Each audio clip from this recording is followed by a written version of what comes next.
Okay, this video will be talking about Jogo versus Hakari. I'll be first breaking down their abilities, and then the final section will be the conclusion and how I think the outcome of the match will go. If you'd like to see more JJK content, make sure to like, comment, share, subscribe, and let's begin with the video. We'll start off with Jogo. So Jogo has disaster flames, which are highly concentrated flames which he can detonate on impact and use as beams. He has ember insects which can be detonated on impact. He also has the ability to a maximum technique, which was shown in Shibuya, being one of 3 only combatants with a maximum technique. He also has a domain expansion, the Iron Coffin Mountain, and this will capture the individual in the Iron Mountain, which will detonate on impact. He also has the ability for domain amplification, which he uses more curse energy to boost the ability. He had seen to have good speed, and this was shown in his speed blitzing of Nobito. However, Nobito was injured, so there is some question marks in that regard. With him being a curse, he has the ability to have more curse energy with humanity's fear of curses, as well as healing properties for being a curse. I think his durability has become underrated. He's not the most durable of all the curses, however he has taken a lot of hits from a lot of big individuals.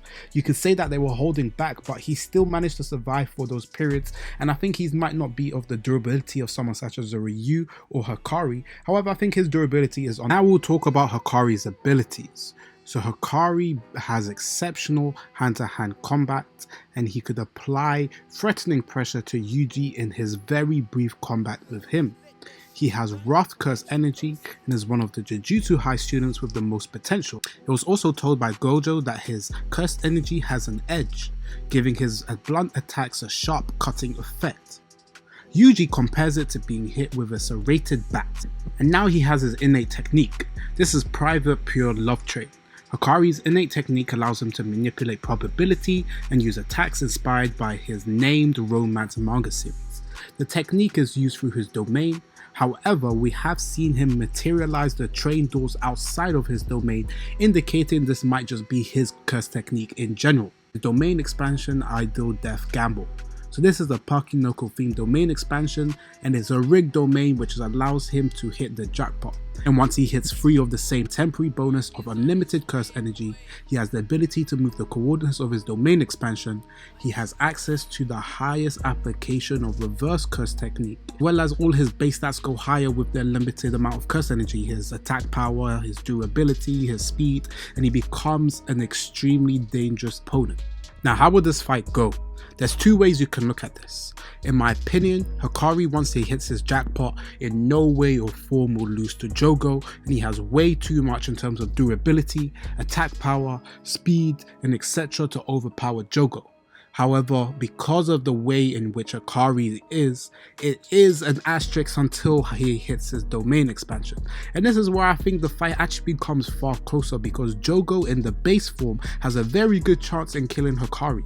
With his ability of the Disaster Flames, at this moment in time we haven't seen him use any abilities that can assume that he has reverse curse technique in his base form. Moreover, from the brief battles that we've seen, even though he seems to have high level taijutsu and abilities in hand-to-hand combat, how does he defend against something with the ability to create fire on impact, as well as his ability of his domain expansion?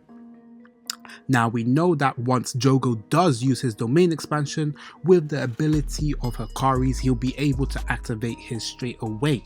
However, this is where the issue comes, because what we can see and infer from the brief moments in Hakari is once he hits his jackpot, even his base form when he's not in his jackpot isn't his regular base form. This is evident in his fight against Hajime, where even in spells where he looked to appear to have broke his neck, he would manage to recover the damage straight away, and this was always during his ability of faster spins mode, indicating that there is more information that us as the user and as the combatant that we just don't know. So those were it kind of as the asterisks in terms of what he can do. However, going back to his base form argument, it's at this moment in time we haven't seen enough of his base form, and just from the feats that I've seen from Jogo, I think he would overpower him in his base form. So there's one avenue where you could say that Jogo would win because he would kill him before he hits his jackpot.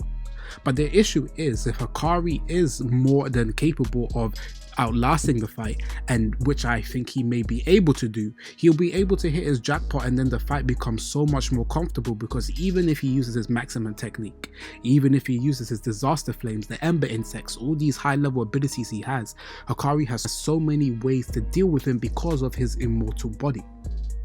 Moreover, his usage of the barrier techniques means he can move him places which will be uncomfortable for himself. So a good example is, let's say he was to activate his domain expansion. We know Hakari's is a quicker activation, meaning his would activate quicker, meaning would he be able to even move the coordinates before Jogo could then get closer to damage him. And I think that is one avenue in which you can see the fight. However, I think there is also to conclude on the fact that will Jogo be able to kill him in this base form? And I think yes. If you want to say that Jogo wins, I think that is a fair argument, because in a sense, in his base form, I believe Jogo has enough to defeat him. And this is not me to underrate Hakari. I think Hakari base form is still strong, however, it's just nowhere near comparable to his jackpot and, in my opinion, to Jogo. Now with the conclusion. So with all the pieces kind of put together, I'll conclude on my thoughts on how this fight goes. Firstly, it's going to be a difficult fight because of the things that I mentioned before.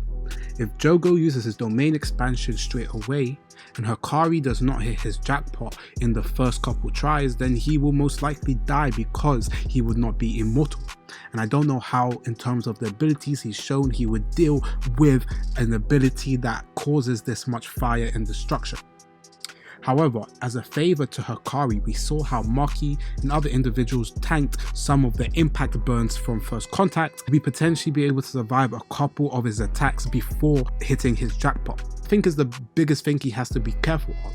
I think if he uses his maximum technique, he has enough speed to dodge from it, but depending on the surroundings, that could completely decimate the whole area that they're in, which is likely in Jogo's character. Now that he's not against an individual such as Sukuna or Gojo, he would probably use his domain expansion at the straightaway usage of the hearing of Hakari's domain expansion, meaning it puts Hakari in such a dangerous spot in that regard. However, I believe just from what we've seen from Hakari, he would hit his jackpot in that time. At this moment of time in his current fights, he's hit the jackpot 4 out of 5 times. So, for the most part, I can infer that he is an extremely lucky individual, and even if he was to take a lot of damage from the initial hits, he can gamble himself to be able to restore his body from hitting the jackpot like we saw in the fight against Hajime. This gives him a different level of utility to be able to prolong the fight, and potentially have to watch out for the most dangerous thing, which would be his domain expansion. I think once that is taken care of, Hakari then will be dominating the fight, and the minute he hits jackpot, it's in Hakari's fight to lose. I just don't see any way he loses to Jogo. However, I think, and to be partial, I would say that Hakari wins 60 to 40 of the times. There's going to be, unfortunately, and this is just from theory because we don't know how easy it is for him to hit his first jackpot, is if he doesn't hit his jackpot, in my opinion, he loses the fight and he can use his domain expansion to kill him. However, the minute he gets into his jackpot and is on a roll, it's game over for Jogo, and there's nothing I believe he could do to beat him. But how do you guys think of this conclusion, and what do you think? I don't think it's as simple as saying Hakari wins all the time, because I think there is instances that Jogo has a good claim to say that he would win the fight. Do you agree with that, or do you disagree with that? And let me know your thoughts down below.